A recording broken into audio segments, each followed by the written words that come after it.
విజయాలకు పొంగిపోకుండా అపజయాలకు కుంగిపోకుండా తెలంగాణ గొంతుకగా పోరాడుతూనే ఉంటామని భారస కార్యనిర్వహణ అధ్యక్షుడు కేటీఆర్ పేర్కొన్నారు. హైదరాబాద్లోని పార్టీ కార్యాలయంలో భారస ఆవిర్భావ వేడుకలు ఘనంగా నిర్వహించారు. ఈ సందర్భంగా ఆయన మీడియాతో మాట్లాడారు. అంబేద్కర్ చెప్పినట్టు బోధించు, సమీకరించు, పోరాడు అనే అంబేద్కర్ తత్వాన్ని పూర్తి స్థాయిలో జీర్ణించుకుని పూర్తి స్థాయిలో అదే బాటలో ఆచరిస్తూ నడుస్తున్న పార్టీ భారత రాష్ట్ర సమితి. ఒక ప్రజాస్వామిక పందాలో లక్షల సంఖ్యలో ఎక్కడికక్కడ ప్రజల్ని సమీకరిస్తూ వారికి ఏ సమస్య వచ్చినా పోరాడుతూ ప్రజాస్వామ్యంలో ప్రజల యొక్క ఆలోచన విధానాన్ని ప్రతిబింబిస్తూ ముందుకు పోతా ఉన్నాం.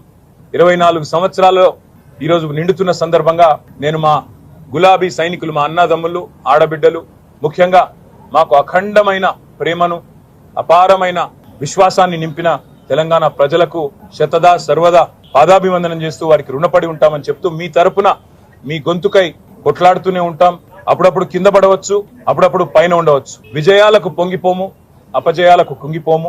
ఎవరు ఎన్ని మాటలు చెప్పినా, ఎవరు ఎన్ని రకాలుగా మరి ఇవాళ మమ్మల్ని కించపరిచే ప్రయత్నం చేసినా ఒకటి వాస్తవం, తెలంగాణ కంటూ ఒక గొంతు ఉండడం అనేది తప్పకుండా అవసరం.